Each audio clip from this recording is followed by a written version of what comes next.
I'd like to call the Finance, Ways and Means Subcommittee to order for March 10th, 2021. Madam Clerk, please call the roll. Representatives Baum. Here. Camper. Freeman. Gant. Hawk. Hazelwood. Here. Lynn. Ogles. Todd. Whitson. Williams. Wendell. Chairman Hicks. Here. You have a quorum. Thank you very much. Members, are there any announcements or personal orders before we begin today? Seeing none, we have a total of 16 bills on our calendar, and we're going to get started with item number one. Item number one on our calendar is House Bill 94 by Chairman Boyd. There he is. Good to see you, sir. You're recognized. Thank you, Mr. Chairman and committee. We have a motion to second. Please continue with a brief description. This is a wonderful bill brought by the administration. It deals with workers' comp insurance, and it makes 4 rather technical changes. I'm going into as much detail as you'd like. We have a motion to second. Would you like more detail on it? It deals with, in a post-settlement or post-judgment workers' comp hearing, an employee bears the burden of proof by preponderance of evidence. It also deals with the Tennessee's Next Step program. It shortens the length of time that an injured worker has to wait to get on that program.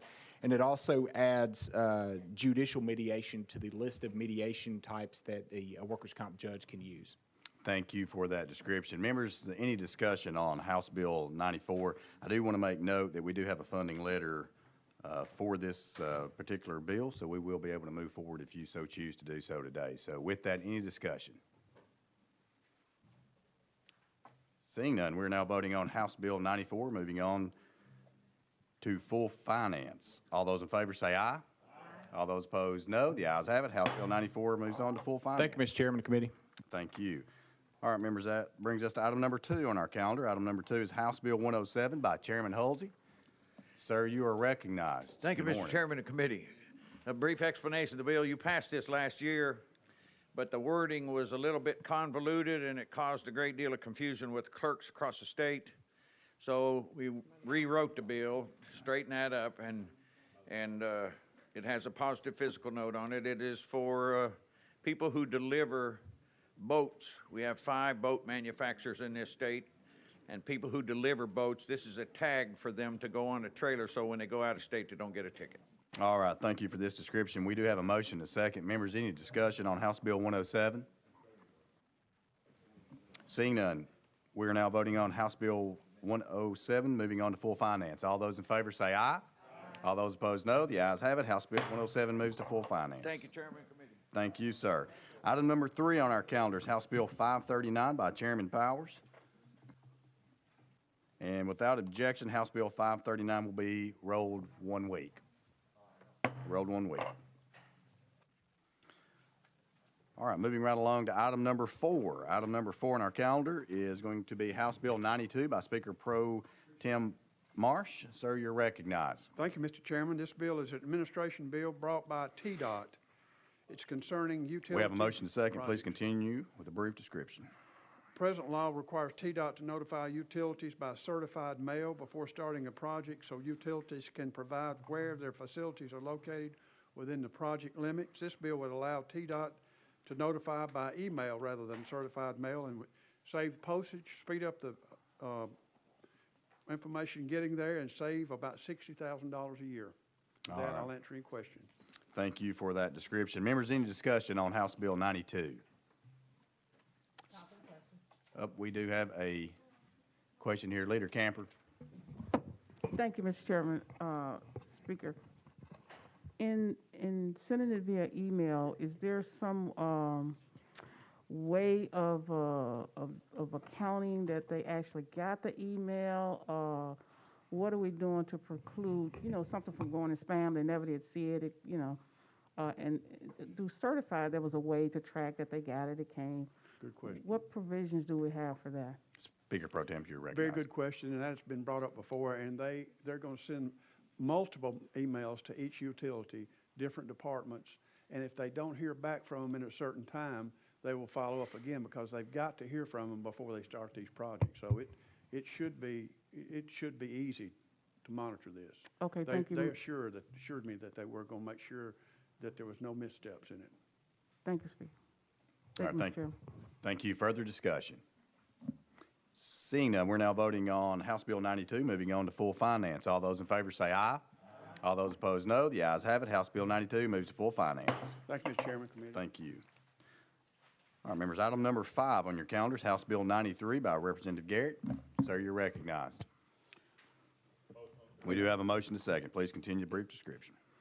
Thank you, Mr. Chairman and Committee. This was an administration bill brought to me by the 10 Care Division. It is a bill that would provide a statute of limitations of 4 years for the Division of 10 Care to recover any claims that they may have to recover when someone passes away. As it stands right now, 10 Care has no statute of limitations. So this is a very good bill, and the fiscal note is funded in the governor's budget.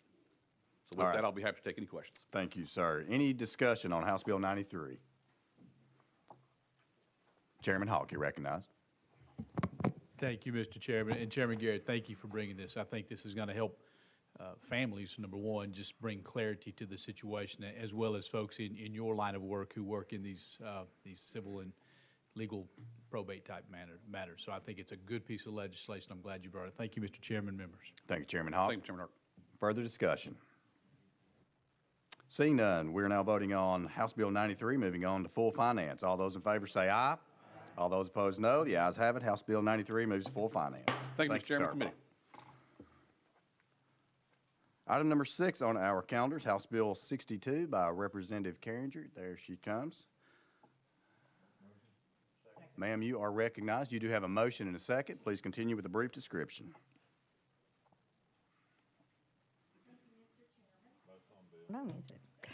Thank you, Mr. Chairman, and to the members of this committee. I bring to you House Bill 62.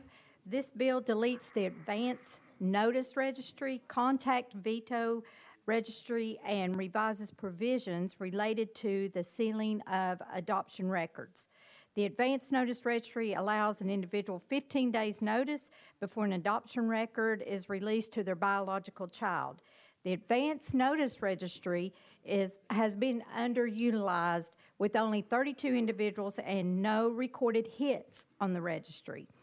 And so this contact veto registry allows a biological parent to identify if they want contact with their child. And that's essentially what we're doing, is just kind of cleaning up some areas of a registry that's not being used because they've upgraded some. And I also have Drew Wright from the Department of Children's Services, which is who's brought the bill for me to present. So if y'all have any questions. All right, thank you, Representative Carringer. Any discussion on House Bill 62? Question has been called. Any objection to calling the question? Seeing none, we're now voting on House Bill 62, moving on to full finance. All those in favor say aye. All those opposed, no. The ayes have it. House Bill 62 moves to full finance. I do want to stop you for just a second. Is this your first bill? No, but it's my first bill in here with you all, yes. That's yes. the right word we wanted to hear. Yes, I love it. Thank you, it is. Good to see you. Good to have you Thank here. you so Thank much. you very much. Thank you, Good Mr. luck. Chairman. Thank you all. All right, item number 7 is going to be House Bill 157 by Representative Beck. There he is, sir. It's good to see you. We have a motion to second. You're recognized on House Bill 157.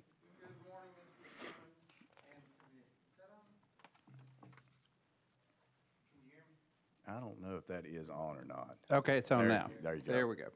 Hey, I'm here on House Bill 157, which is an extension of the tax recapture policy that is currently in place for the Bridgestone Arena, one of the jewels of Nashville. Bridgestone Arena generates over $600 million in economic impact for Middle Tennessee and helps to feed the prosperity going on in Davidson County with our tourism, generating millions of dollars in tax revenue. Representative Beck, let me stop you right there just for a second. Okay. One thing that we have seen, there are probably 5 of these bills that are going to be moving through this committee. And so after talking and deciding that probably the best thing would be to really be able to focus on these. So what we're going to do is we're going to actually set up a sports facilities calendar make sure I call it the right thing. It's going to be a sports facilities calendar, and you'll be able to come and present this bill. We just want to make sure that we can get all these together to see what we're going to be dealing with at the end of the day. So if it's Great. okay, I'm going to spare you so that you don't have to go through it, because you're going to have to do it again at some point in time. So if it's okay, what we'll do, without objection, we're going to move House Bill 157 to the sports facilities calendar, where again, you'll be able to come and present at a later time. Sounds great. All Thank right, you, Mr. fantastic. Chairman. Have a great day. Thank you. Committee. Without objection, House Bill 157 moves to the sports facilities calendar.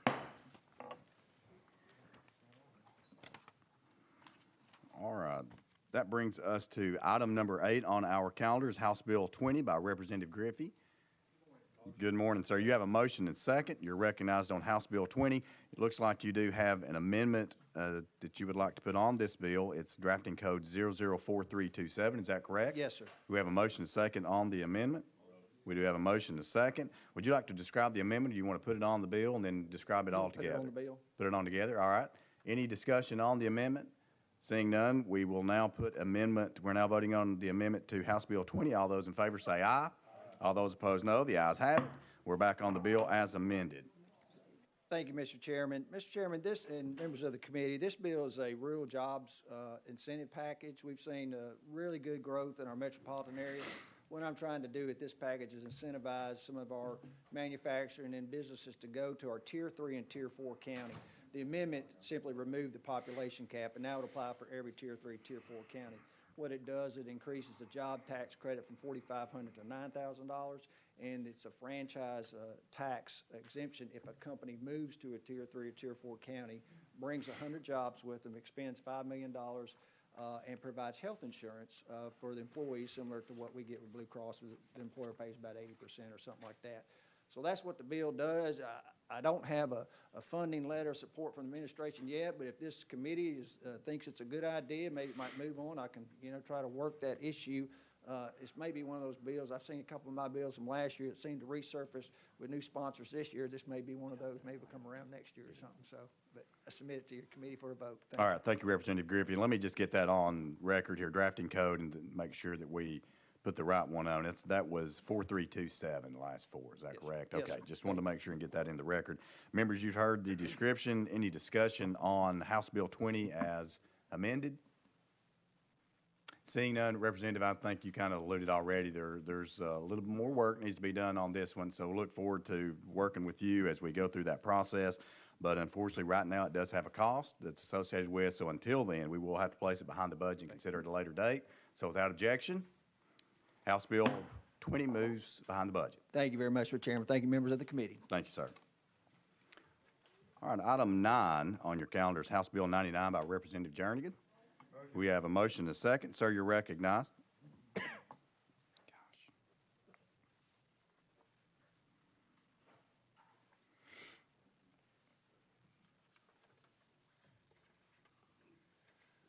All right, so, yeah. Thank you, Chairman.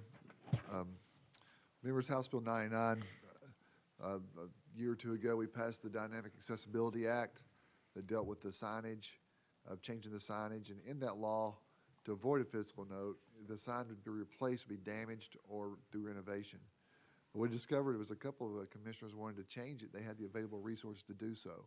So what this bill would do would amend that, and so they could update the signage with their available resources. All right, thank you for this description. And members, again, we're on House Bill 99. Any discussion on House Bill 99? Question's been called. Any objection calling the question? Seeing none, hearing none, we're now voting on House Bill 99, moving on to full finance. All those in favor say aye. All those opposed, no. The ayes have it. House Bill 99 moves to full finance. Thank you, Chairman, Thank you, members. sir. Item number 10 on our calendars, House Bill 9 by Representative Reedy. We have a motion second. Chairman, you are recognized, sir.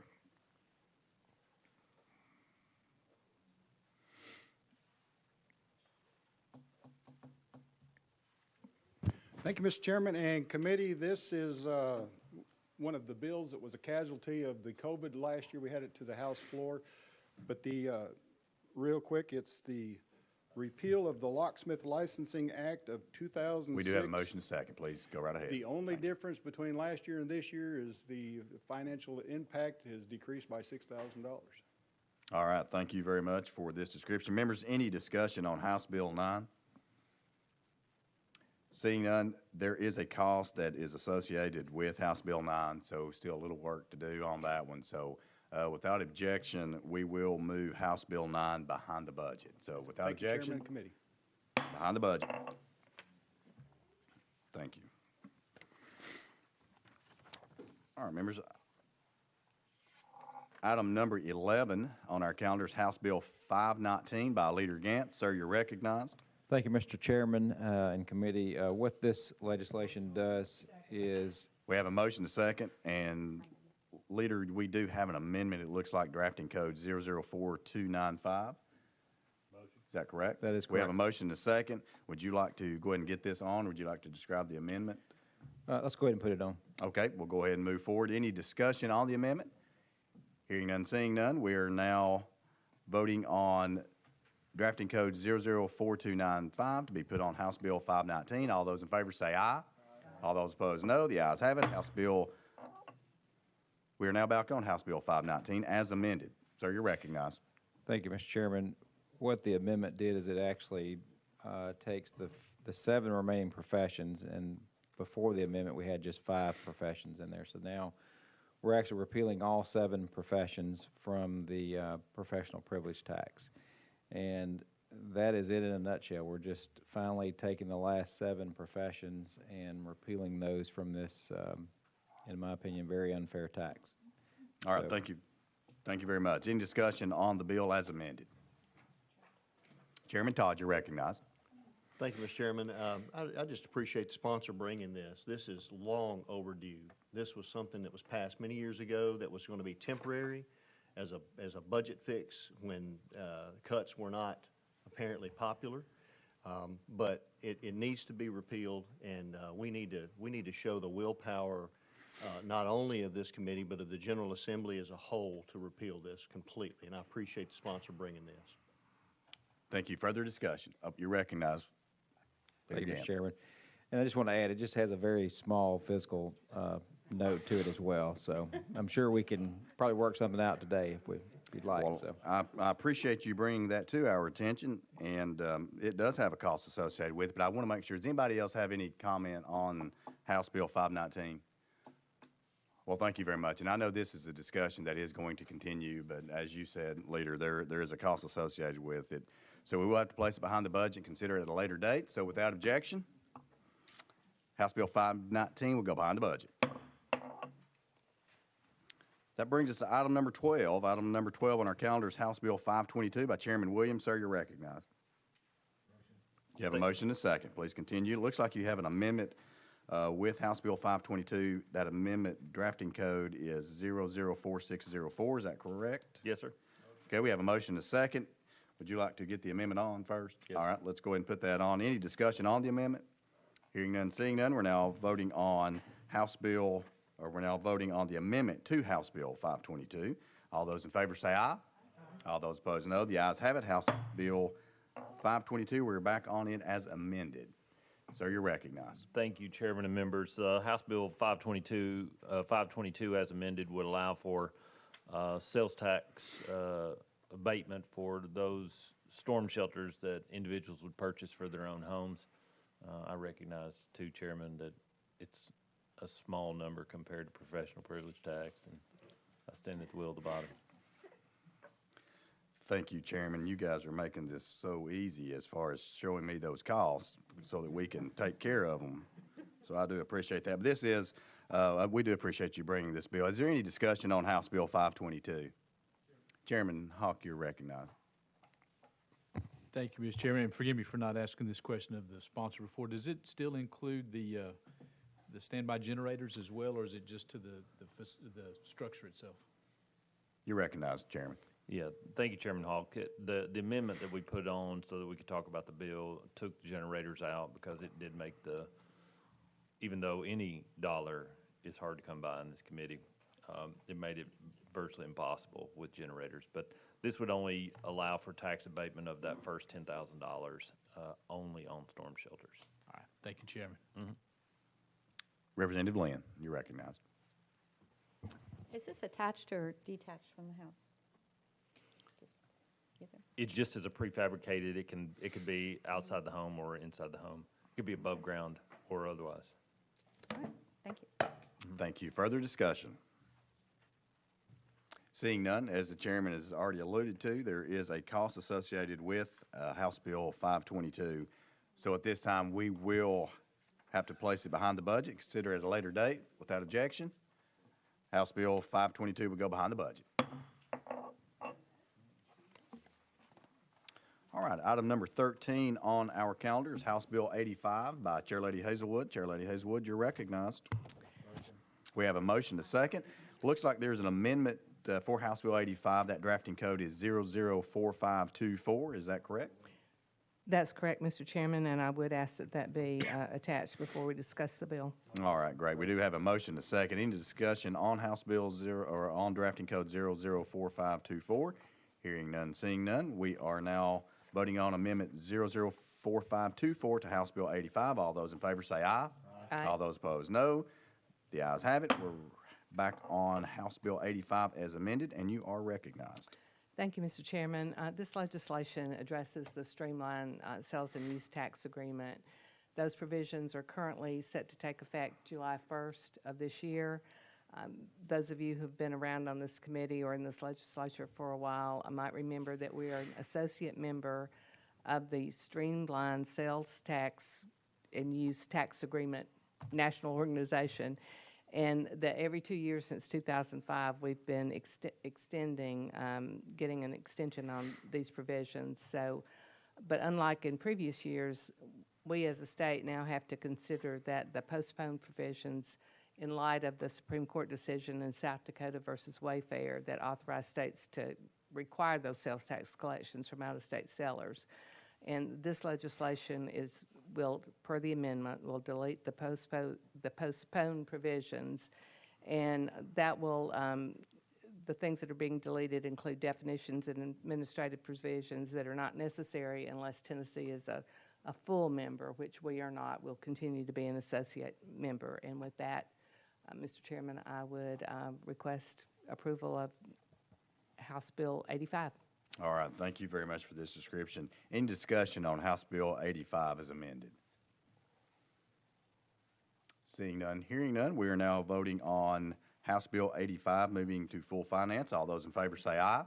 Aye. All those opposed, no. The ayes have it. House Bill 85 moves to full finance. Thank you, Mr. Chairman. Thank you. Item number 14 on our calendar is House Bill 1469. We have received a request to take this bill off notice, so without objection, House Bill 1469 is off notice. Brings us to item number 15. Item number 15 on our calendar is House Bill 38 by Representative Todd. Sir, you're recognized. We have a motion and a second. Thank you, Mr. Chairman, the committee. House Bill 38 is a result of conversations since 2019 between the Department of Revenue and the NFIB. I know we all agree that it's imperative that our laws are administered as efficiently and as fairly as possible. In Tennessee, we want, as the legislation states, to foster an environment in which the Commissioner of Revenue can effectively communicate public guidance, and taxpayers will be confident in relying upon such guidance. We also want to protect taxpayers when our guidance standard has not been met, which is rare but does occur from time to time. So with this legislation, we're establishing that if an auditor or the department makes a finding with respect to a taxpayer-specific circumstances or provides documented guidance to a taxpayer that is later determined to be erroneous, the taxpayer will not be liable for any assessment of additional tax, interest, or penalty attributable to such erroneous finding or advice, as long as 3 listed conditions in the amendment are met. Our neighbor, North Carolina, adopted very similar language in 2009. So this is simply a taxpayer protection bill. Last year and the year before, we've had some issues with some lack of clarity, I guess you might say, in the tax code, and where we had taxpayers that were hit with a significant tax bill because things just weren't clear, and an auditor just decided on an audit that they were now going to be subject to collecting tax, which this business had not collected. We've had some of those, and we brought legislation to correct those. But this is just simply, we've worked with the department to make sure that they're okay with this. I think it provides guidance for them. and memorializes their decisions, and then it provides, obviously, guidance for the taxpayer, so there's a real clear picture of what they're supposed to be doing to comply with state law. So with that, I'll take any questions. All right, thank you for this description, Representative Todd. Any discussion on House Bill 38? Chair Lady Hazelwood, you're recognized. Thank you, Mr. Chairman. I just want to thank Chairman Todd for bringing this legislation. As he said, ever since I've been here in the legislature, we've dealt with these situations where an auditor has come in and businesses that had been conducting business the same way for a long time, suddenly, they're told that the rules are different than they understood, and they have a big tax liability, sometimes going back years. So I think this helps both the taxpayer and the department so that we all are aware of what the rules are while we're playing the game rather than starting the game, and then we find out the rules have been changed. So thank you for bringing this. Thank you. Further discussion, House Bill 38. All right, seeing none, hearing none, we're now voting on House Bill 38, moving on to full finance. All those in favor say aye. Aye. All those opposed, no. The ayes have it. House Bill 38 moves to full finance.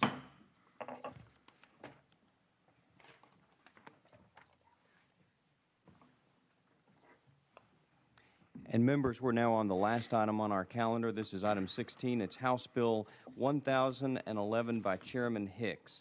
Do we have a motion on this bill? Motion and a second. Chairman Hicks, you're now recognized. Thank you, Chairman. House Bill 1011 increases from 6 months to 6 months and 15 days the extension of time in which taxpayers can file a franchise and excise tax return if they have met all other requirements to file such a return. And with that, I'll answer any questions. Members, you've heard the explanation. Any questions or discussion?